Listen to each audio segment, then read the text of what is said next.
Welcome to another edition of Tim's Vinyl Confessions. I'm Tim Derling, and as always, I really appreciate everybody that watches these videos. Just having some fun doing them, and get a lot of great comments, a lot of likes. A lot of Instagram followers, too. Instagram is a lot of fun if you're not over there. Just look for Tim's Vinyl Confessions on Instagram if you are. Every day I try to share another piece of my music collection and get a chance to post it that way. So that's been a lot of fun to do as well. This episode is one that I've been going to do for a while. Was really inspired to do it when I heard about the death of original Y&T drummer Leonard Haze. Just one of many rock and roll deaths in 2016. And Y&T are such a favorite band of mine. I just think that they'll never get their just due as far as having their recognition match their talent and the great music they've made. So anytime I can sort of beat the drum for them, I will, for sure. So this episode is going to go through my Y&T CD collection. And for many, many years, it was tough to fill out a Y&T CD collection.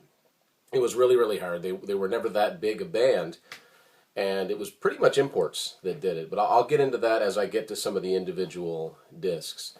And these, of course, are in chronological order of the album release, not in chronological order of the time that I got the CD. Excuse me for a second. A bit of a catch in my throat here. We'll start things off with the first Y&T album, which is when they were called Yesterday and Today. Of course, I went over all these in my vinyl collection way, way back.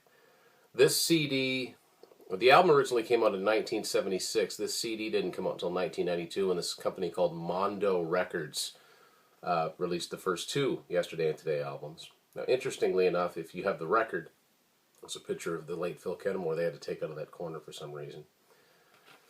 This was the first time ever that the first two albums were available on CD, and the first time they'd been readily available in any format for many, many years. That's what the CD itself looks like there. More of those pictures on the back. And nothing much else, just the lyrics and another picture of the band inside of it. But I was so excited because I just kind of, this is back in the early 90s. I'd gotten into Y&T in 1990, so by 93, I'd kind of figured that, well, I'm never going to find those first two albums again. This is pre-internet. And then a company that I used to order a lot through mail order called Metal Disc, all of a sudden they came up because I sort of had a want list in there, and I noticed them. I was like, so I ordered them both right away. And of course the second one as well, Struck Down, originally released in 78. This is the Mondo Records reissue.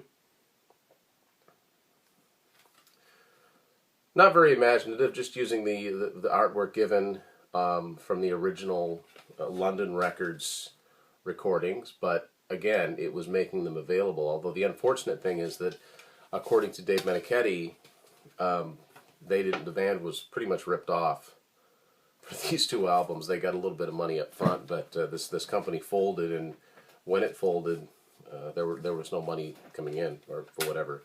I guess they just licensed the masters from London Records and put them out. But and in and of themselves, they became rare. So I'm glad I got those two when I did.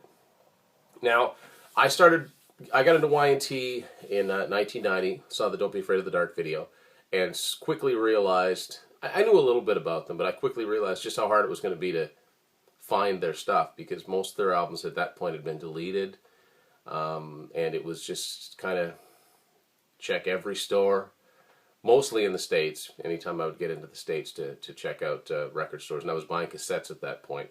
So I'd gotten to a point by mid-summer 1991 where I found everything from Black Tiger forward, mostly on cassette. And I knew that there were the first two albums, but I also knew that there was one other A&M album, Earthshaker, which I didn't have and I couldn't find. So I was looking, I think it was a Circus magazine, and they had, again, this is the first time I ordered through this metal disc, and I saw Earthshaker on CD as an import for $39.99. And I remember thinking, this might be the only way I get this album. Now, I was buying CDs at this point, but it wasn't. It was almost a novelty. I had so many cassettes, I didn't think that I would ever get rid of them. Now I'm rebuying them. Figure that out. But I said, well, cassettes are going to be the way that I listen to my music. I'll get a CD here and there, but that, of course, that all changed. They stopped making them, or they became very scarce. I said, I want to get this album in some form or another. So I sent away for it. It was almost 2 months. I figured I'd been ripped off.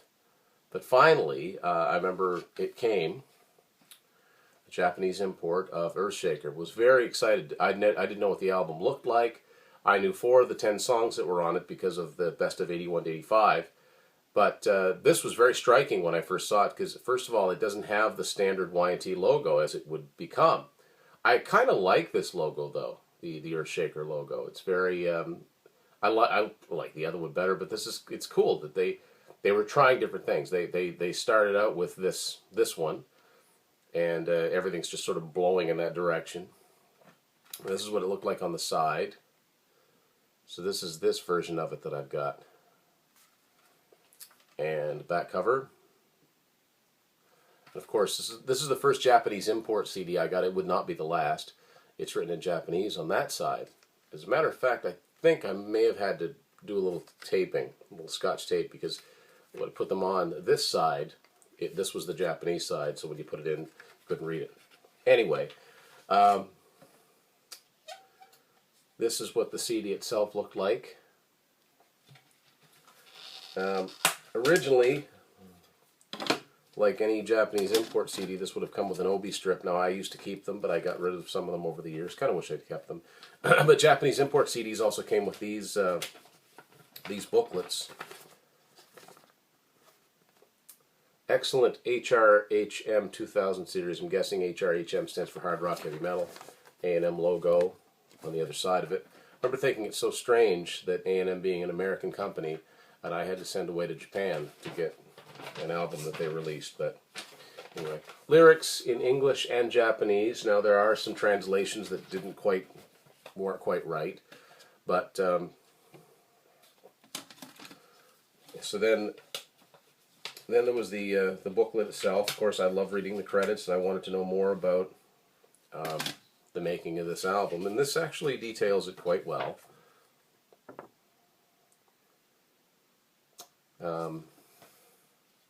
So that was exciting, and that kind of opened up a new world to me. It's like, well, you know, if you can't find a pressing of it in North America anymore, doesn't mean you can never find it. Now, we're going to skip ahead by 15 years, because Y&T Online was one of my first destinations when I first got a computer, first got on the internet in late 2003. And they had a very active web forum community called, it was yantrocks.com, or also Manichetti.com, took you to the same place. And I was a forum member for many, many years. Called myself Canuck, as I usually do online, if anybody remembers that. But in 2006, I'd been kind of going along, them playing live shows. I wasn't able to get to any, but I had a better idea on what they were doing now, because you never read about them mainstream. In 2005, 2006, they finally were able to reissue some of their albums themselves, licensing them from A&M, or by then Universal. And so they started to put out some CDs to order from their website. So I always wanted to support the band, even though I had the albums. So this is the official, digitally remastered 2006 version of Earthshaker, ordered directly from Y&T's website. Not a lot different. Of course, they're using the same graphics, but you can see here, Universal Music Special Markets. So here's what the disc itself looked like. And on the inner tray, there are the original credits, as I opened up and showed you in the Japanese version. They're sort of imposed over this picture of the band. And of course, there's more graphics, more pictures than there ever would have been in not only the CD, but the record itself. And with all of these, there's a write-up in here. There's one from Phil, one from Dave, and one from Joey. And nothing from Leonard Haze, unfortunately, but talks about the making of the album and song for song and their memories of them.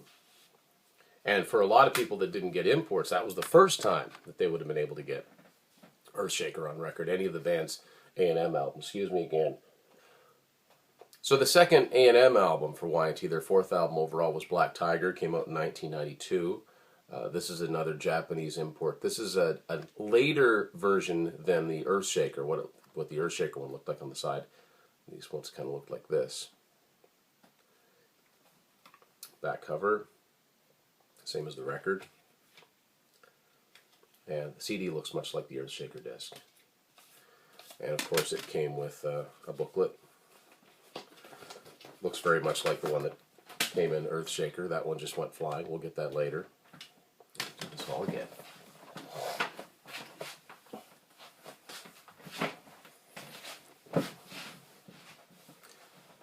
And it came with a booklet. Looks much like the one that came inside of the Earthshaker disc. I won't open it up. It's just got the lyrics in both languages.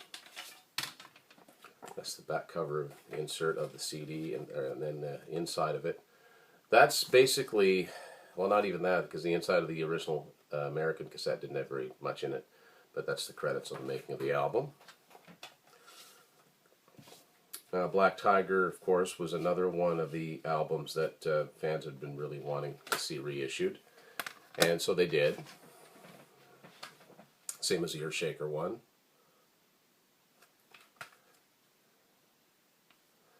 And this one has a bonus track, so it was a little bit more for people like me that already had it. Track 10 on here is called Somebody For Me. It was a bonus track from the sessions. So, you know, getting a chance to hear the classic band do, you know, and a song you'd never heard before was just very, very cool. There's the CD and the tray itself, Joey Alves and Dave Meniketti's standby guitars.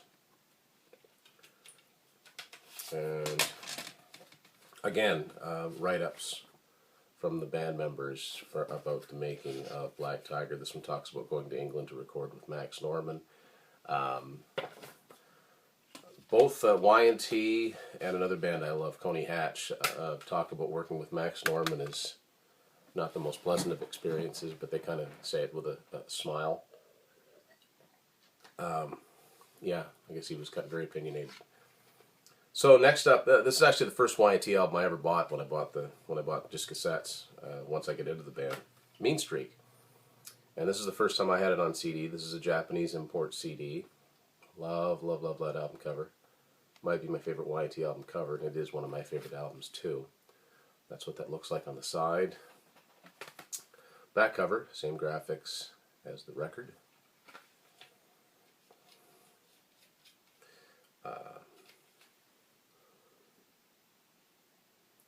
Disc itself, booklet, again, it's just the same type of booklet as has been inside all of these Japanese imports. I was so grateful that the band were embraced in Japan. Of course, talking about this album with Midnight in Tokyo, that's what it was all about. The Japanese fans tended to like hard rock and heavy metal bands a lot anyway, but Y&T made a splash there that I don't think they made anywhere else except maybe in the UK.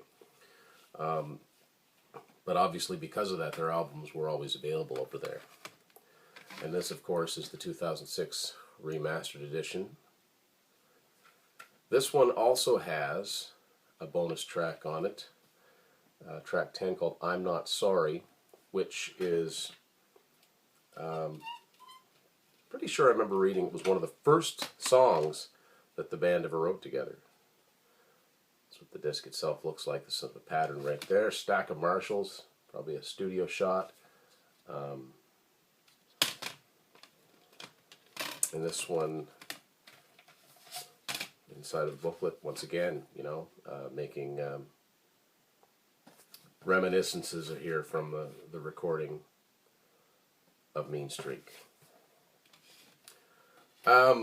Something I don't have, the very first Y&T disc ever made was In Rock We Trust, which kind of makes sense for a few reasons. Number one, it was their most successful album. Number two, it came out in 1984, and by 1984, most major labels were issuing their new releases, whether they ended up being successful or not, on CD. So A&M in America actually did put out In Rock We Trust CD. I don't have that version. It was deleted long before I was able to get into the band. So it was strictly imports. But what I'm saying is that unlike the previous three A&M releases, this one actually did come out in North America on CD originally. So that's the Japanese version of In Rock We Trust. These ones that look like this are mid-90s reissues as opposed to the Earthshaker one, which I think is a late 80s one. So this probably looks a lot like the original CD, except for the Japanese, a little bit Japanese it's on. The disc looks different. It's got the Y&T logo proper. This one does come with a booklet, a separate booklet, a lyric booklet. And this one has all the lyrics, all the credits. These come right from the record. Again, like the record, I've never understood why every single word was capitalized, but makes it unique. So yeah, if I was to ever come across the original A&M disc, it would probably look much like this, just with the North American serial number and no Japanese on it. And another one of the 2006 reissues from the band itself. This is In Rock We Trust. This one had something very, very cool. A song that a lot of fans, including myself, had been looking for a long time, was a studio version of the song Go for the Throat. Go for the Throat was originally released on Open Fire live, and it was a live version even though it was a brand new song. Studio version appeared on the Hearing Aid album. If you look at my Y&T cassette episode of Tim's Vinyl Confessions, I go through that at the end. I talk about the Hearing Aid album. I still don't have that on CD. But they were nice enough to stick the studio version of Go for the Throat on the back of this CD. Now, it actually belongs more with the Open Fire Down for the Count sessions. That's where it came from. But as of now, and I don't think it's going to happen, because if it was going to happen, it was going to happen right then, that was the end of the reissue. So they didn't get to Open Fire or Down for the Count from the band itself. So there's the disc itself, the back cover of the booklet. Picture of the band here with the guy sitting down is their producer, Tom Allum. Again, this was their most successful album in the U.S. Just about went gold. Reminiscences in here from, again, Dave, Phil, and Joey. So Open Fire is the next album, the first Y&T live album. There's a funny story behind this one because it was one of the first older Y&T discs that I found. And I found it used. Was not expecting to find a Japanese import disc in a used CD place. I did in Presque Isle, Maine in '93. Couldn't believe it. This became very, very rare. This is the Japanese version of Open Fire. And an older issue of it as well. This is the first time that I ever saw any of these, like what the back cover would have looked like. I didn't have the record at this point. It was very, very early in my Y&T collection. Here's the disc itself. This one's a little bit different. Now this is one of those ones that I bought used where someone shoved it in the jewel case carelessly. See, you've got these marks here where the tab's pressed against it. Never understood why people couldn't take 2 seconds to do this. This one has like full write-up inside of it that would have appeared in the record. All of these pictures.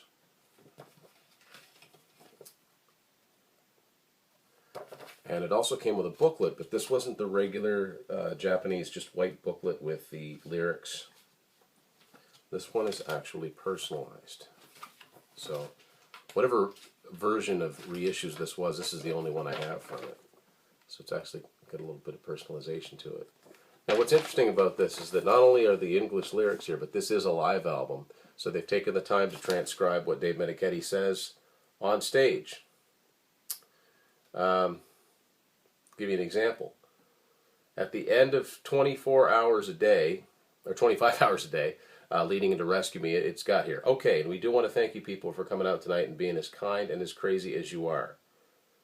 They've got that as if it's a lyric. I just think that's kind of cool. That you know what? And I don't mean that I only mean that with so much respect. They've made this available, and it's important that people know what's being said, because I can't imagine what it would be like to listen to a band, even if you like the band, like their music, if you don't understand what they're singing, what they're actually saying. But Japanese fans have always embraced bands like Y&T, so full respect. Now, a few years ago, a company in England called Majestic Rock did a series of issues. I was a little bit disappointed with this because I thought this was going to be the same as the Hippo Records reissue that featured a live version of Black Tiger and the live version of Summertime Girls, but it didn't. So it just had the 8 songs that appeared on it. I almost sent it back, but I didn't, simply because it's got the alternate cover, which I wanted to have something with that. So the Amazon listing for this was not accurate. I think I left a comment saying such, but I did keep it. This is what the disc itself looks like. Not a bad job on the credits, although it is kind of blurry. If you really look at it, it looks like they just took a copy of it. So like here, they squeezed the really, really tough to read if you don't know what it says in the first place. But again, it's got this alternate cover, which I didn't know about for many, many years. The final studio album that Y&T did for A&M Records came out in 1985. Down for the Count. They went to this ugly pink scheme, changed the logo, put it down the side. Very, very un-Y&T looking. This part I think is fine. They could have stuck with the traditional Y&T logo, but anyway, this is a Japanese mid-90s reissue. Terrible photo of the band on the back. And this is actually the only version of Down for the Count I have on CD. There's never been, the band themselves, as I said before, didn't reissue it.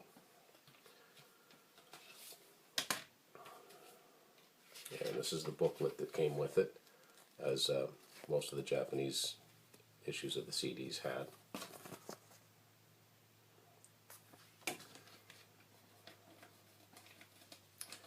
And there's not much else in here.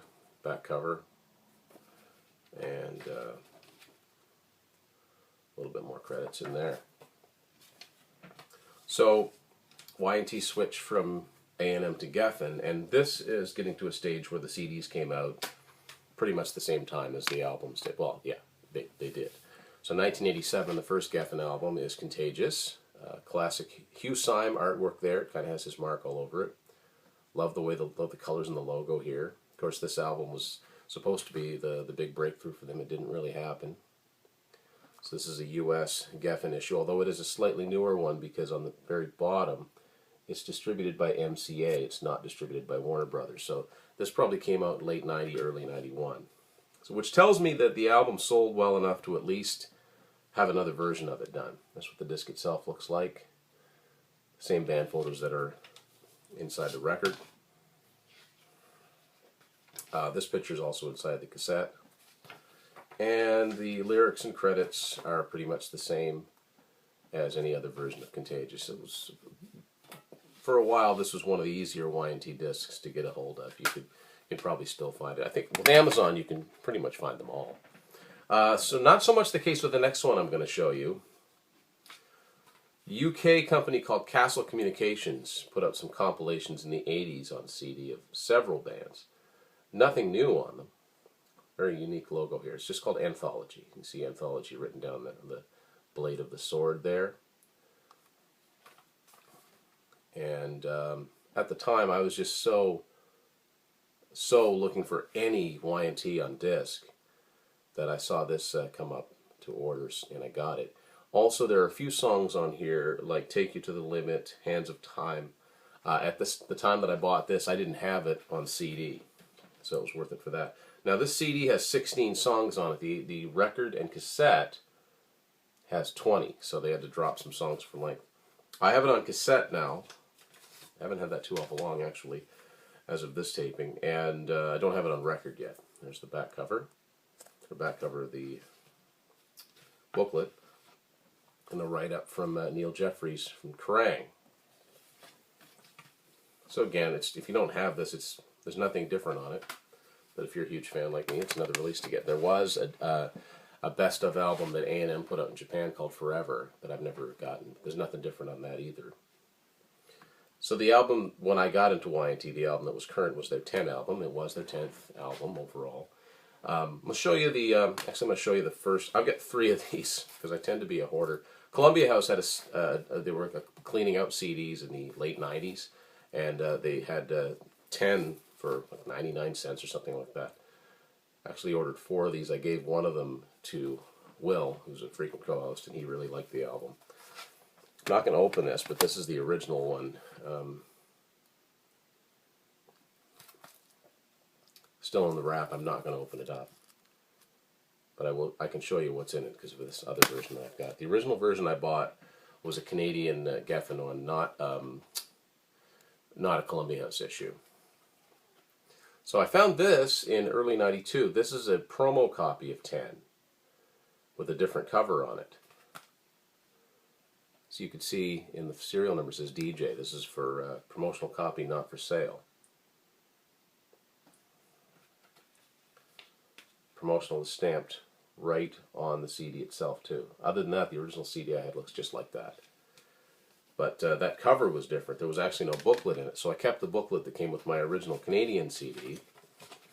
And that was the original cover artwork. Politically correct? It's classy. Band members. Unlike the cassette, it included the lyrics to the songs, not just the credits. Love this album a lot. One of my vinyl goals is to get 10 on vinyl. It is possible. I'm gonna have to go get it from Discogs though. Discogs, not likely to stumble upon it, although I don't mind being wrong. I may yet.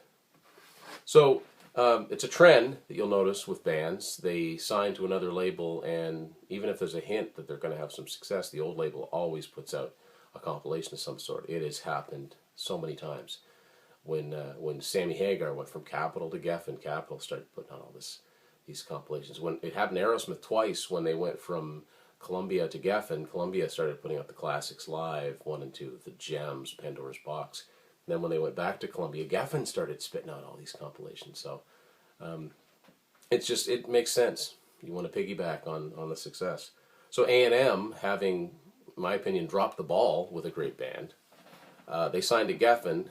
There's a chance that they may break because, Geffen's more of a hard rock label. They had John Kalodner in their corner, and it looked like they may, end up like an Aerosmith or a Whitesnake, and an older band that all of a sudden has a sort of a second wind, even though Y&T never got to either of those levels.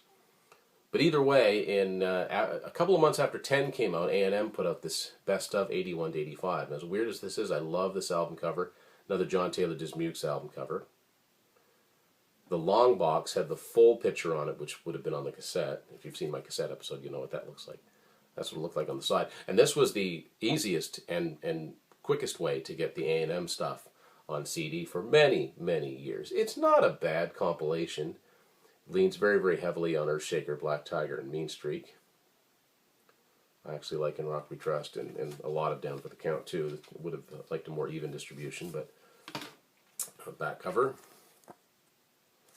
And the inside, a write-up from Michael Thaley and Brian Slagle from Metal Blade Records talking about the band. It's funny you mentioned Metal Blade Records. Well, the very next Y&T album to come out was on Metal Blade Records. In late 1990, they did their what were to be their farewell shows, their final shows. And Metal Blade put out a live album, Yesterday and Today Live. And this CD is a U.S. copy. This is when Metal Blade was distributed by Warner Brothers. I love the packaging inside here. I would have shown you the cassette, and I'll show you the CD as well. Believe it or not, Best of 81 to 85 and Yesterday and Today Live are available on vinyl if you look outside of North American markets. There's the disc itself, song titles. This album is actually where I knew what learned what their second album was called. It's called Struck Down because they did the title song from it. Until then, I knew they had an album in between Yesterday and Today and Earthshaker, but didn't know what it was called. Very cool collage of backstage passes from various tours, including the Monsters of Rock tour. That was a big one. That was with Van Halen in England, 1984. AC/DC as well. Good write-up from Brian Brinkerhoff, who was a magazine writer at the time. This is also the first time I saw the original Yesterday and Today logo. And nice write-up on the band.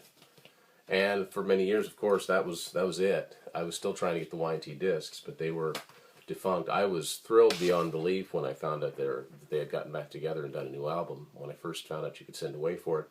It had been out for about a year before I found a copy of it. But in '96, even though it came out in '95, I found a copy of Musically Incorrect. Very minimal looking album cover, no band photos. They were trying to, I'm not going to say they were trying to fit in, but they wanted people to take it seriously. So that's like a stock photo of some kids at a parade, I guess. Different logo. No pictures of the band inside the CD. I've got the cassette as well. I got that since I did my cassette episode. There are photos of the band in that. That's what the disc itself looked like. I really, really like these two 90s albums. This is the first of the two 90s albums they did, late 90s. And lyrics, very minimal credits. I was just so glad they were back and sounding good.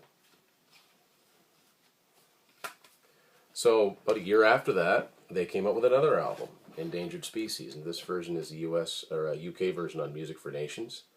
The only other thing I have on Music for Nations is my vinyl of Metallica's Kill 'Em All. A little better on the album art this time around, classic Y&T logo. Depending on where you get this album, the songs are in different order.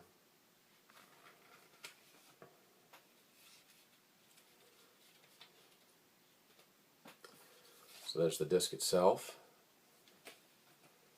And no pictures inside this, but a little bit more communication. A little bit of lyrics and credits, but there's also a write-up at the end here from the late Phil Kennemore about the making of this album and the writing of the songs.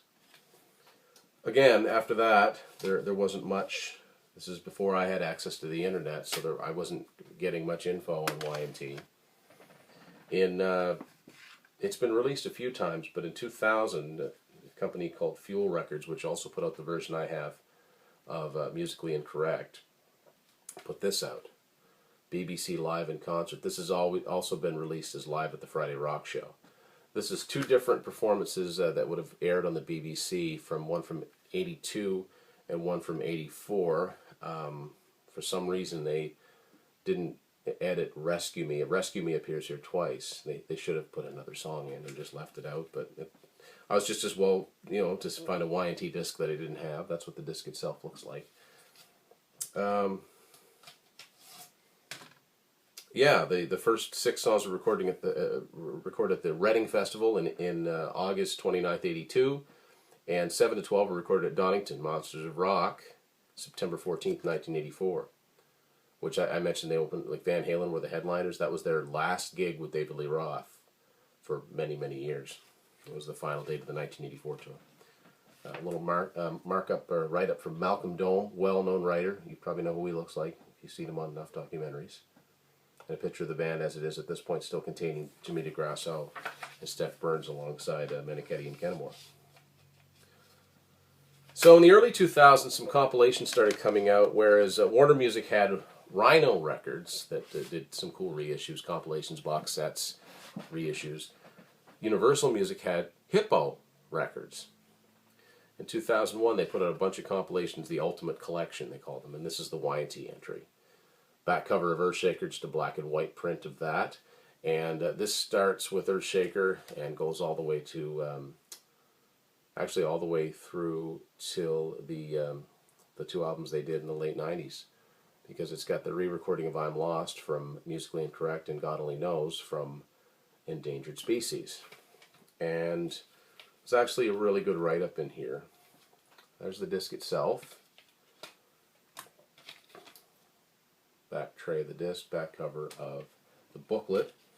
If you're like me and you grew up reading Metal Edge, you've read all kinds of interviews with Jerry Miller that she did with bands, and Jerry writes the liner notes to this Y&T. Oddly enough, I'd never seen Y&T in Metal Edge, like a full-fledged interview. I always think if they just had a little bit more push, they may have done more. But track listings, not a bad track listing. As a matter of fact, Best of 81 to 85, you get that a lot more of the A&M stuff, sort of the guts of the A&M stuff, but this is still a good compilation. Like this one has, the few songs that the average fan would know of Y&T. Of course, it's got Summertime Girls, but it's got Don't Stop Running, Mean Streak, Contagious, Don't Be Afraid of the Dark, Open Fire, and a good primer. Basically, if you listen to this and don't like it, don't bother with the rest of their catalog. Very exciting news happened. Again, when I first joined the Y&T forum in late 2003, there was talk of this Unearthed album coming out. I said, oh, what's that? It's a bunch of previously unreleased songs. So this is great. So I ordered it, and here's the first volume.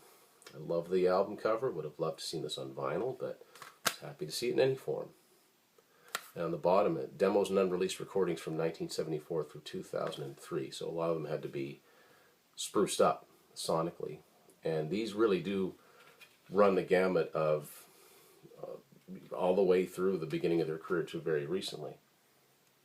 Songs that didn't make albums, like the CD itself looks like a reel. And a really good write-up in here about each of the songs, the history of them, where they were recorded, when they were recorded, various combinations of band members on here as well. You know, Leonard plays in some, Jimmy DeGrasso's in some, Steph Burns, Joey Alves. Sometimes there's a lot of, from the Contagious 10 period, where it's just Dave, Phil, and Jimmy jamming, and no rhythm guitar. That, I think it must have done fairly well for them, or they at least, you know, made a little return on their investment, so they put out a second volume the next year. This one only goes through 1989. As you listen to these great songs, you're starting to notice a little bit of tape hiss in some of them. That doesn't bother me. I wish they'd have continued, but at a certain time the vaults get emptied, I suppose. Same thing. More, if you look in the background, there's graphics from over the years, like T-shirts and things like that, and demo tapes with things written on them. So no more. There were no more reissues of the A&M albums, but that didn't stop them from putting more reissues out. The two late 90s albums they did kind of went out of print, so for a brief period, if you were lucky enough to get it when it first came out, 2008, the band themselves put this Incorrect Species, which is just a two-disc collection of musically incorrect and endangered species. There's also, if you pop the second disc into your computer, there's a few songs from a show they did in 1995 when they were just kind of finding their feet and getting back together. So it's got the two discs there. Cool shot of the band. That looks like it's from the 10 era. Yeah, I'm sure that's from the 10 era. It doesn't look later than that. And just a write-up about each of the albums. It's good to have them available again and again. I'll support the band. They put stuff out. And it's kind of a unique release. First two albums, again, had gone dormant. So in early 2010, they popped this out. It's called 1-2. It's just Yesterday and Today and struck down on one disc. Because they're such short albums, they were able to put it out on one disc. No bonus tracks on this. I was a little disappointed there was no write-up from the band, actually, because I was kind of expecting that. They did such a great job with their other reissues, but again, made them available again. And all they really did was take the Mondo Records issues, I think. Oh no, they must have taken them from the original ones, because all 4 photos of Phil are up there. They just reproduced them. Again, it sounds like I'm complaining. I'm really not. I just know that it would have been cool to see a write-up from the band. And as to date, what we'd been waiting for as fans for a long time, in 2010, they finally put out a new album called Face Melter. This is one of the ones I'd pre-ordered. I gotta be honest, I know I'm gonna make some enemies here. I really wish they'd have gone a different way with the album art. It looks very early 80s. And I just wonder if there were new fans that would have come across this and said, what's that? Think it's some old metal album. I just wish they'd have done a little bit different with it. Plus, it reminds me a little too much of the Dragon thing that Rush were using for the whole Rush and Rio thing. To me, that got old fast, but this is a good album. A good, solid album, and that is all that matters. Now, this is the domestic version that I ordered from their website. It's got 13 songs on it, including an intro. Japanese and I'm not sure the other markets. They put out 2 other songs, Losing My Mind and Deadly Deceiver. Wish they'd have put them all on one. You know, if you pre-order it, I think you should be able to get everything that's there, but it's still a good album, the songs that are on it. The other 2 songs are decent, but it wouldn't, you know, I'm not going to buy 2 separate versions of an album I already have just for 1 extra song. I know that sounds like something I would do. So by this time, we've got John Nyman on the band on rhythm guitar and lead. Mike Vanderheel's replaced Leonard Haze. I'm so glad they put this out when they did because, of course, Phil Kennemore died in 2011, so I'm glad they made some new music. And again, It's solid, good solid album. What I like about it is every song was sort of written in-house. It was all written within the band members. Last new thing that the band has put out to date, until their documentary comes out, which I can't wait to see, is Live at the Mystic. They do sold-out shows at this Mystic Theater in Petaluma, California every year. And it's always a big turnout. Would love to go to one of those shows. And they put out a double CD, one of the slim things here. 2 discs covering their career. There's stuff from Face Melter on here. Surrender from 10. It's a really good overview of their entire career. And inside of it, this is with Brad Lang replacing Phil on bass. He's since been replaced again. For the life of me, I can never remember the new guy's name. I apologize for that. It's right up above the performance there. And the last thing I'm going to show you, I already did a standalone episode on, so I won't go into much detail about it, but Universal put this out, Earthquake, the A&M years, 1981 to 85. This is a handy way, if you're a new Y&T fan. It's 6 albums on, let's see, it's 6 albums, 7 albums on 4 discs. And again, I've got an episode dedicated to that. I wanted to just do another episode to just talk about this band. I'm really, really a huge fan, and again, it's a shame that they just stay under the radar for some reason. There are 2 more discs I want to show you. This is the best place I can think of to show them off. For those of you that don't know, if you're a fan of Y&T, then chances are pretty good you're a fan of Dave Meniketti's singing and guitar playing. He's amazing. Great bluesy voice and great bluesy guitar playing, and he can shred too.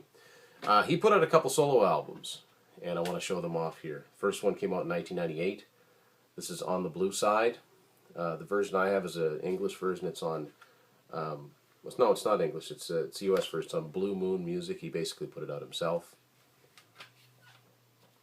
More of a blues album, but not straight ahead blues, so it's not that different than what he might have done for Y&T. As a matter of fact, I think Jimmy DeGrasso plays on this album. On not all of the songs, but on a few of them. And lyrics and credits. And then in 2002, he put out a second album that was just simply titled Meniketti. Cool logo with this classic Les Paul guitar. This one was also put out through Blue Moon Music. Again, for those of you who don't know, Dave's nickname is Moon for whatever reason. That's why it's the instrumental From the Moon. That's where that comes from. None of the Y&T guys play on this one, although at least the first song, great tune called Messin' with Mr. Big, I say is essentially a Y&T song because it was co-written with Phil Kennemore. So it's got all the Y&T trademarks. And there is one other Meniketti release called Live in Japan. Super expensive to get as an import. I'm hoping I come across it one of these days at a decent price. So thank you for watching this special edition, mostly in memory of Leonard Haze of Y&T and just in salute of a great band on Tim's Vinyl Confessions.